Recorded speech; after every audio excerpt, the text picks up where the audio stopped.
I will now be inviting for the industry keynote address a man who has traversed the field of oil and gas from different companies and has left his mark in each and every one of them. He currently chairs the Ippg and is also the Managing Director and Chief Executive Officer of Arado Holdings PLC. Please, with a warm round of applause, let's receive Adegbite Falade.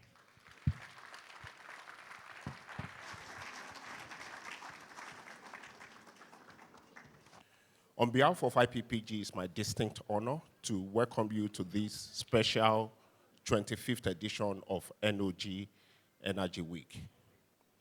As you are aware, the government has been taking decisive steps to improve the investment climate of the industry. These measures are targeted at reducing contracting cycles, enhancing fiscal attractiveness, unlocking capital, and addressing long-standing bottlenecks. In response to these measures, we have also witnessed a renewed momentum across production recovery from numbers that were below 1 million barrels a day a few years ago to levels averaging about 1.6 million barrels a day between January and May, and specifically with May output surpassing our OPEC quota for the very first time in nearly a year. On investment, this administration has secured over $8 billion in major upstream FIDs since 2023, including Shell's $8 billion FID in major upstream in the Boga North, $2 billion in the HI field, and TotalEnergies Ubeta FID. In 2025 alone, 28 FDPs worth $18 billion were approved, unlocking about 1.4 billion barrels of oil and 5.4 trillion standard cubic feet of gas. Nigeria's share of Africa's total upstream FIDs have risen from nearly or roughly 4% a decade ago to nearly 40% in the last 2 years. The collaborative effects and the collaborative outcome of the efforts of government, of regulators, of security agencies, of host communities, and operators are yielding the desired results. Mr. President, on behalf of indigenous producers, thank you. Thank you for your unyielding commitment towards building a sustainable oil and gas industry. I must also take this opportunity to appreciate the efforts of the Honorable Ministers of State, Petroleum Resources, starting with oil, our own Senator Enikin Lokobiri, Doctor, I must add. And for gas, Right Honorable Ekperikpe Ekpu, Doctor.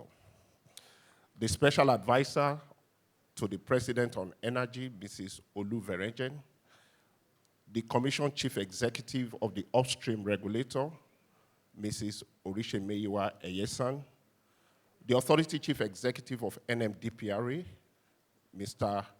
Rabiu Umar, and the Executive Secretary of NCDMB, Engineer Felix Ogbe.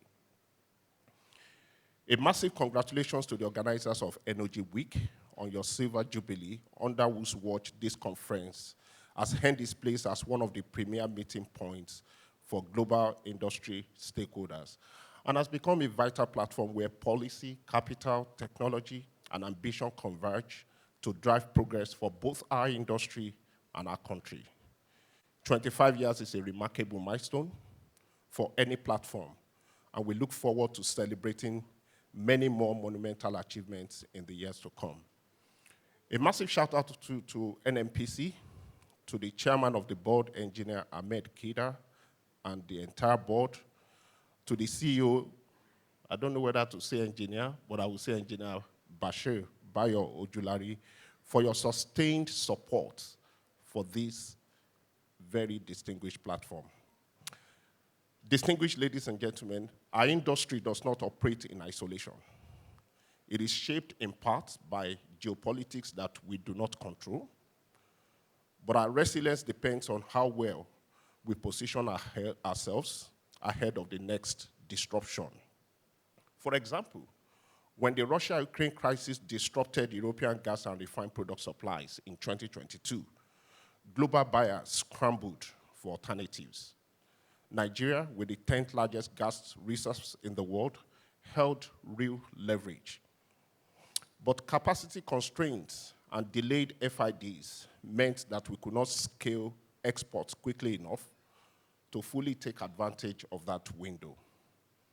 Then came the conflict, the US-Iran conflict in the Middle East, and the wider Middle East conflict this year. Yet another window of opportunity. And that kept the Brent trading at record figures that were well above our national budgeted benchmark. However, our limited production, our limited spinning reserves curtailed our ability to maximize the potential windfall revenues. The lesson from both crises remains the same. The next geopolitical shock is not a question of if, it's a question of when. We must borrow a leaf from the Dangote refinery by prioritizing upfront investment in potent capacity. We must see infrastructure not just as an economic asset, but as a strategic national shield. It is therefore important to build the partnerships, the capital, and the readiness today that enable us to seize tomorrow's opportunity rather than watch it pass by us again. This is the very essence of this year's theme at NOG Energy Week, which is around forging Africa's strategic energy growth through global collaboration, and is the reason why we are gathered this week. We must always remember that progress is not a destination. It is a wrong way, and the question before us today is, wrong way to what?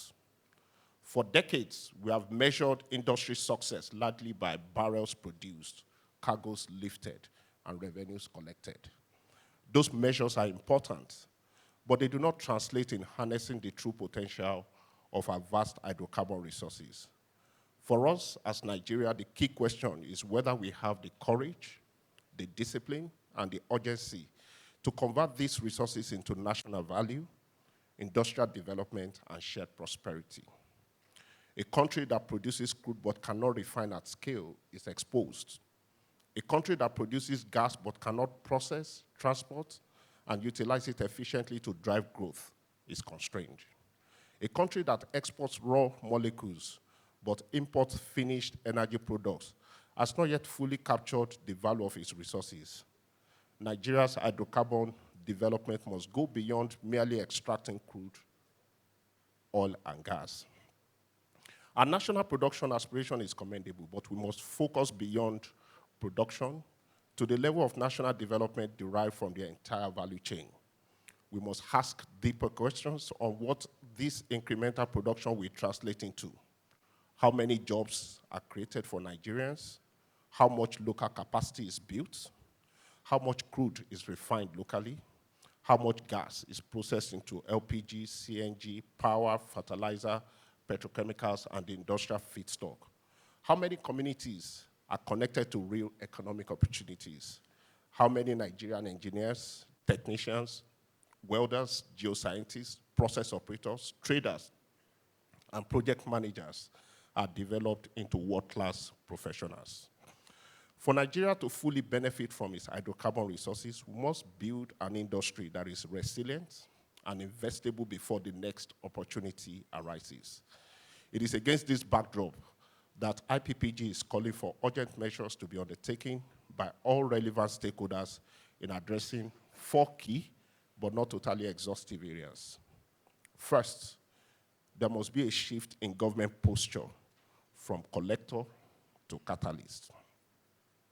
As we chart a path forward, we must confront a challenge that continues to erode industry-wide competitiveness. This is about the sheer weight and multiplicity of fees, levies, and statutory charges imposed across the value chain.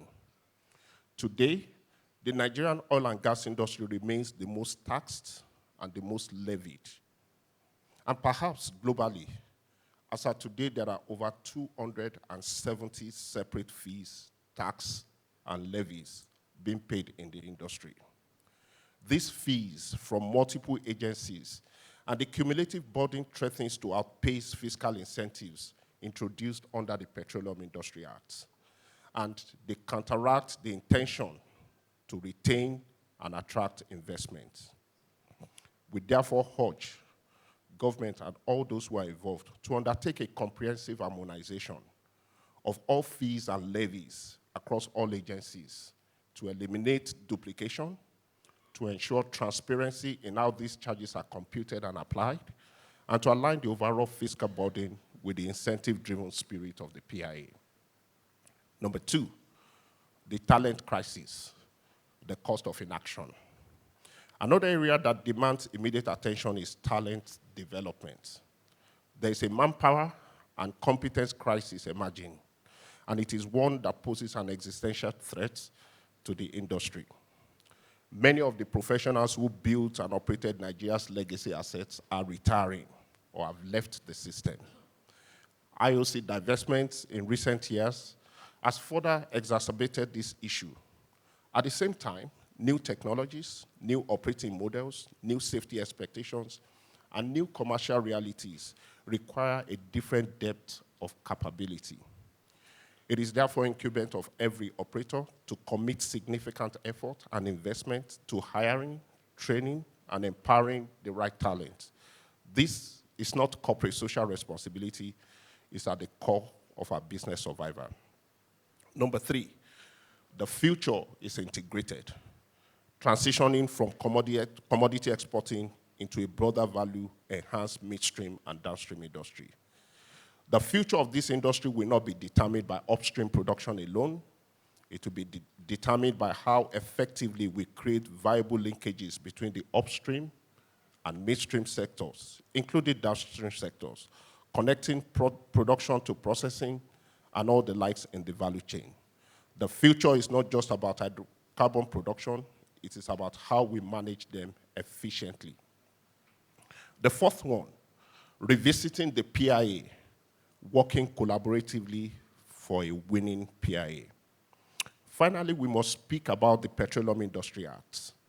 The passage of the Landmark Act provided a new legal framework which helped to resolve several long-standing uncertainties across the industry.